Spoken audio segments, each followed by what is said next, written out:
All right, for now though, we're going to turn to a current event happening next week in Muscatine. Thanks to a grant from the CDC, Iowa State University Extension and Outreach has been working with 6 Iowa counties where 40% or more of adults have obesity. And in our area, that includes Muscatine, Cedar, and Clinton counties. The program is called LEAP, and next week they're inviting community members in Muscatine to come out on Wednesday to a free open community session to learn more. It's why we're being joined now by Allie Berkey, program specialist with LEAP. Allie, thank you so much for being here with us. I want to start at the very top here. So what is the LEAP program? What's the mission here?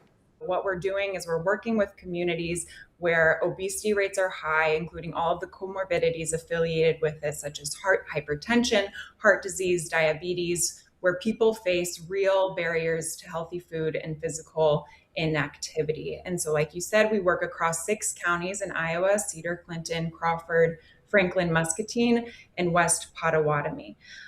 So food insecurity is also higher than the state average in these areas, and access to places for physical activity is lower than the state average.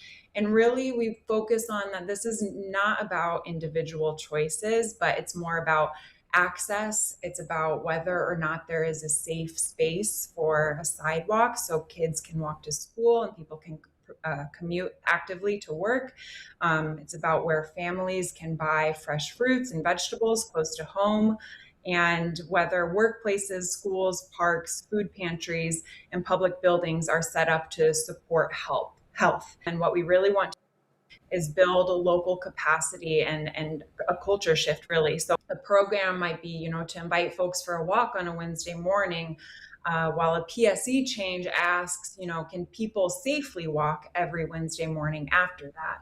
Can children cross the street? Can older adults reach the park? Is there enough time on the crosswalk blinking light for people to get across? Can a parent push a stroller without stepping into traffic? We're not here to blame individuals or restrict other foods. We are looking to impact upstream solutions. So if people are struggling to eat well or move more, we need to stop and ask what conditions in society are shaping those choices. I'm glad that you brought up that connection there between increased obesity and also increased food insecurity. How do those two things play with each other?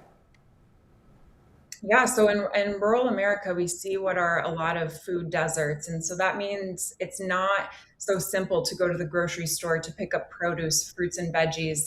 We had one study done where a family had to try to spend their SNAP and WIC dollars in their area. And you can't make that happen at a Casey's or a town where there's just one drive-through. So food insecurity essentially means at the same time nutrition security. We want to make sure that our pantries have access and have a plethora of fresh fruits and vegetables available to everyone. How can the community get involved in this? Talk about what's happening on Wednesday. People are going to come together. We invite local leaders, people putting on school events, anybody who is feeling like they're a champion in their community and that they can be of support to start to share some of the success stories that this program has had for the last 2 years. We have 2 years left on this grant cycle, and we want to celebrate what is working, identify any challenges, and just make sure that we're ready to go strong, with community voices being the most important thing at the table.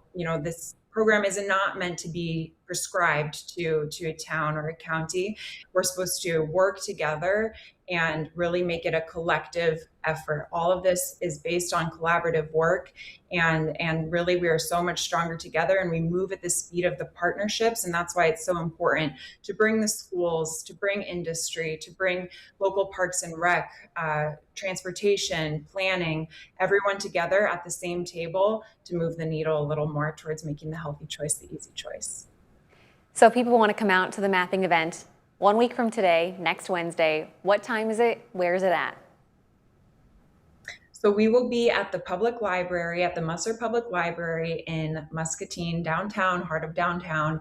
And it will start at 11 a.m. and then we'll end at 1 p.m. Lunch is provided. And really, it's just a time to celebrate the successes that LEAP has had and that our other organization has had, or other partner organizations have had over the last 3 years that the grant's been in place. Because we have what we say direct and indirect impacts. And so this is an opportunity to bring everyone to the same table and ask and really notice what kind of ripples are affecting in the community, what ripples are happening, and how we can continue to breathe kind of life into what is working well.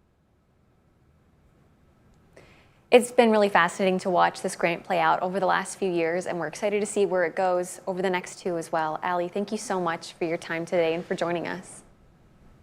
Thank you, Shelby. Have a great rest of your day. Absolutely. And hey, if you guys at home want to share this story or just learn more about this event coming up next week, you can find all the info up at WQAD.com underneath the As Seen on TV tab.